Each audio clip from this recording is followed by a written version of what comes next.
one of the other reasons we really wanted to speak to you in depth is about, there's a brilliant piece, ladies and gents, put it on the screen there, that you've written for the Times about the transition from Jürgen Klopp through to Arne Slot. And I mean, there's so much that I like and I want to talk through with this, but there's been a bit of, I think people haven't read the piece fully and maybe been commenting on it, but it's actually almost an homage, isn't it, to that transition from Klopp to Slot and how much Klopp has paid in the success for this season as well.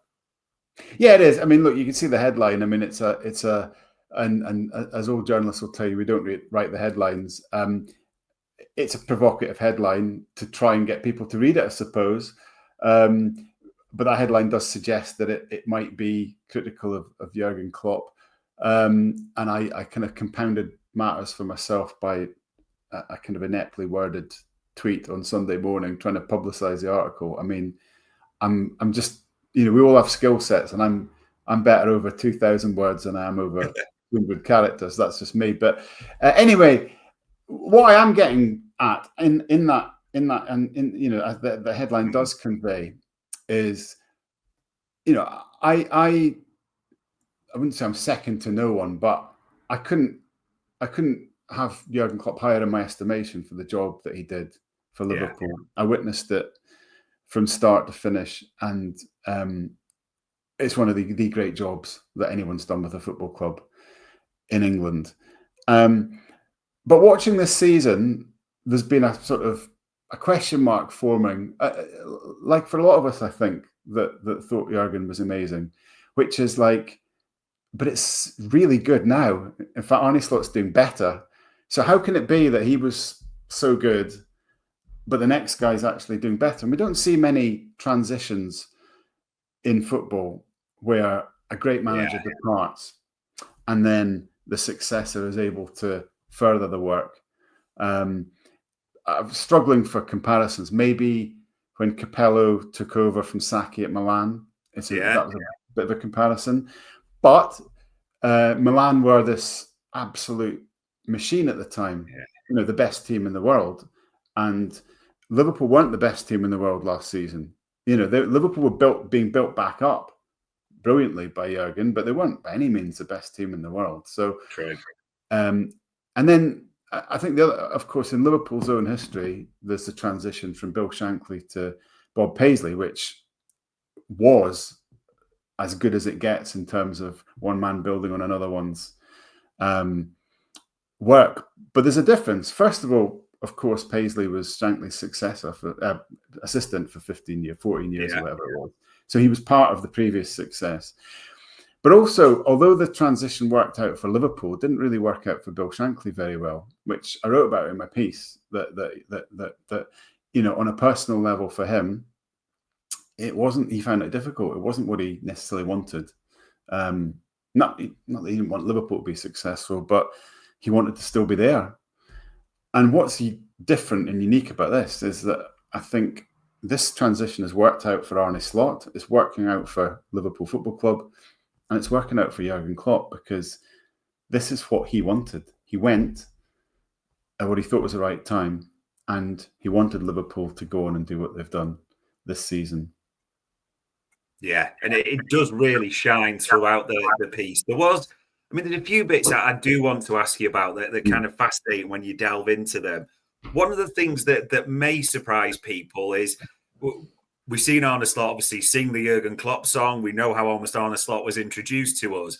But these two are in regular contact, aren't they? Arne Slot and Jurgen Klopp. That may surprise people. They're in regular contact, and almost Jurgen sharing well done to Arne Slot and congratulation messages after game. There's definitely, even if it's not been face-to-face, regular pen pals, so to speak, aren't they? Yeah, I mean, Jurgen messaged Slot after the first leg in Paris, for example, after the 1-0 win against PSG, and they do text. And Jurgen, from what I understand, is still in contact with quite a lot of people on Merseyside in football and at the football club. It hasn't been a sort of cutting off. It hasn't been a sort of mic drop and walk away. He is still he is still close to people around the football club. And again, that speaks of someone who's pretty comfortable with not being there anymore, if that makes sense. Yeah. I'd say I'd recommend anyone to have a look if they can find it at a Q&A Jurgen did at Hout Bay United in South Africa. He visited there in March, and you can find it if you root around online, that he was on stage in South Africa and he did this Q&A, and he talked about his new life, and he talked about what's happening at Liverpool there. And he said, if Liverpool are doing better now, then this is exactly what I wanted. This is exactly why I left. And I think one of the things that we always loved about Jürgen Klopp is his self-awareness.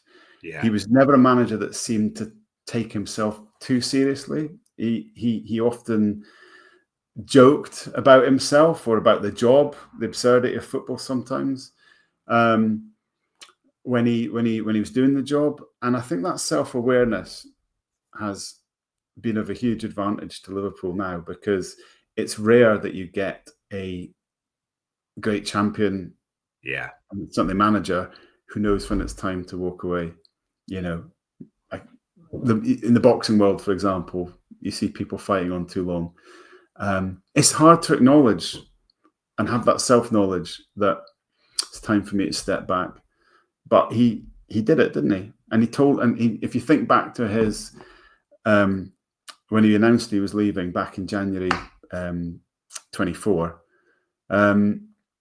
the interview he gave for the club TV and then the press conference he gave was so full of self-reflection and thought and honesty, where he said, my management is emotional management. It's based on relationships with people. It's based on energy. And when you don't feel you've got that anymore, then you have to walk away. Yeah. And those would be the reasons that he left. Yeah, it's one of the great lines almost, and it makes so much sense when you look back now. And there's another line in the article I sort of wanted to ask you about and call out, because you mentioned there's that statement that Klopp made that with new energy and new influences from outside, the sky is the limit for you boys. You could say Nostradamus, but he foresaw this in a way, Jurgen, didn't he? With maybe just a new voice, a little bit of freshness, a few tweaks. This team could kick on even further. Yeah, I mean, he was rebuilding a team, and of course he'd done that before in his career. If you think about his work at Dortmund, for example, he knew how to take a team from a group of young players full of adventure and energy.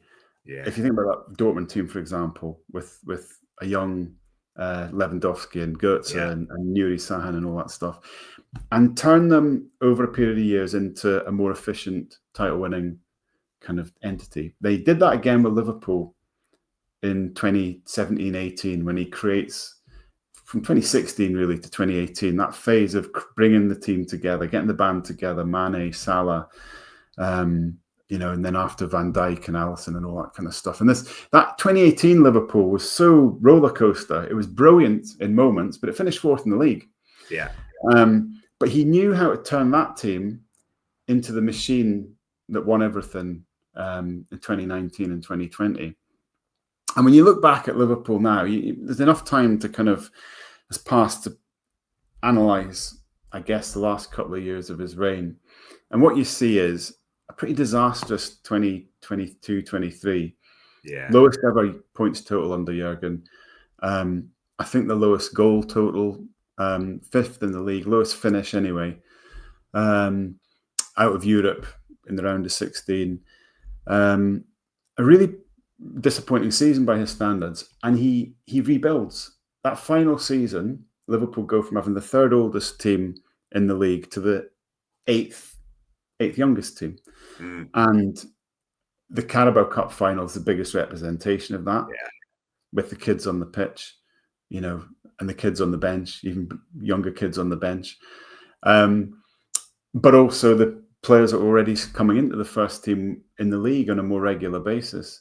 So he'd effected that transition, and his final season, it was only deemed a disappointment because he actually overachieved, got to the point where he could win 3 or 4 trophies, maybe 4 trophies, only 3, and then won 1, which was incredible, and then came, just behind an incredible Man City and incredible Arsenal, and somehow it was disappointing. But when you really analyse that, you see a team that was on the up again.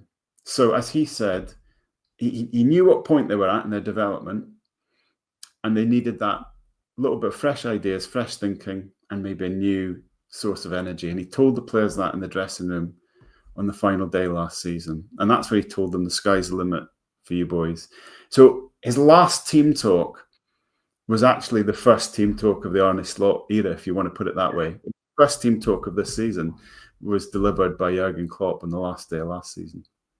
And it shines through in the piece as well at different bits. It's important to say, as you mentioned, sometimes it doesn't work for people, but the names mentioned in this, sort of Paisley, Shankly, Klopp and Slot that we're talking about now, there's no almost bitterness or anything like that with Jurgen. He is so happy. It's so clear that it is what it is now in the present, that he is loved. He still feels that love for the football club, doesn't he? Yeah, it certainly seems to be the case.